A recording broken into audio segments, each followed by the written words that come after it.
I trust most of my colleagues have heard of Hot Girl Summer and the broader Megan Thee Stallion oeuvre. Well, I rise today to declare the start of Hot FERC Summer.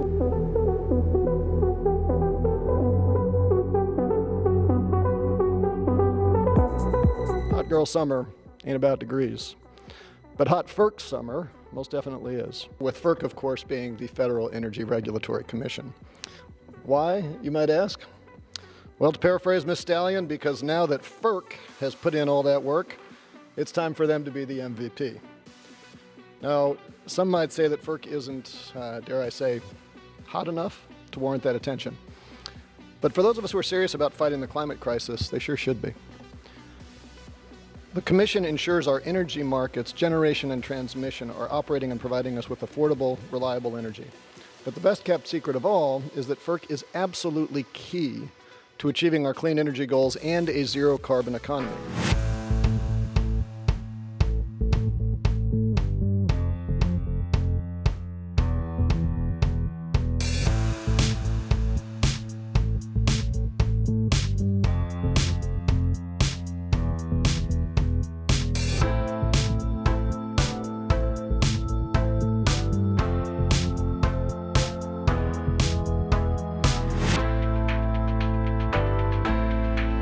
To kick off Hot FERC Summer, I have introduced bills that will help FERC build on this success. The first of these was the Interregional Transmission Planning Improvement Act, which I introduced with Senator Heinrich, and will ensure that our grid operators are thinking properly about the benefits of building transmission wires across the country.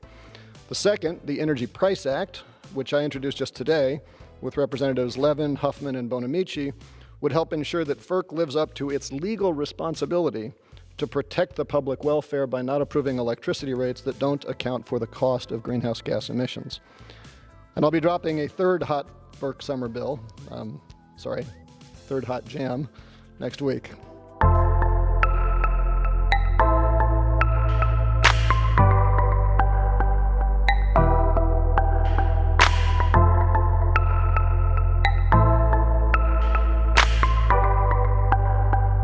But right now, FERC is at a crossroads. For the first time in years, President Biden has an opportunity to create a Democratic majority at FERC, a majority that will ensure that these incentives are in place to build an electric grid for our 21st century economy, a majority that will ensure that state renewable energy rules are respected and integrated into regional markets, a majority that will ensure that uneconomic fossil fuel plants are subjected to the competitive pressures of a free market that have given us an explosion in solar and wind energy over the past decade, a majority that will ensure that we make further progress in our clean energy goals rather than trying to fight against it.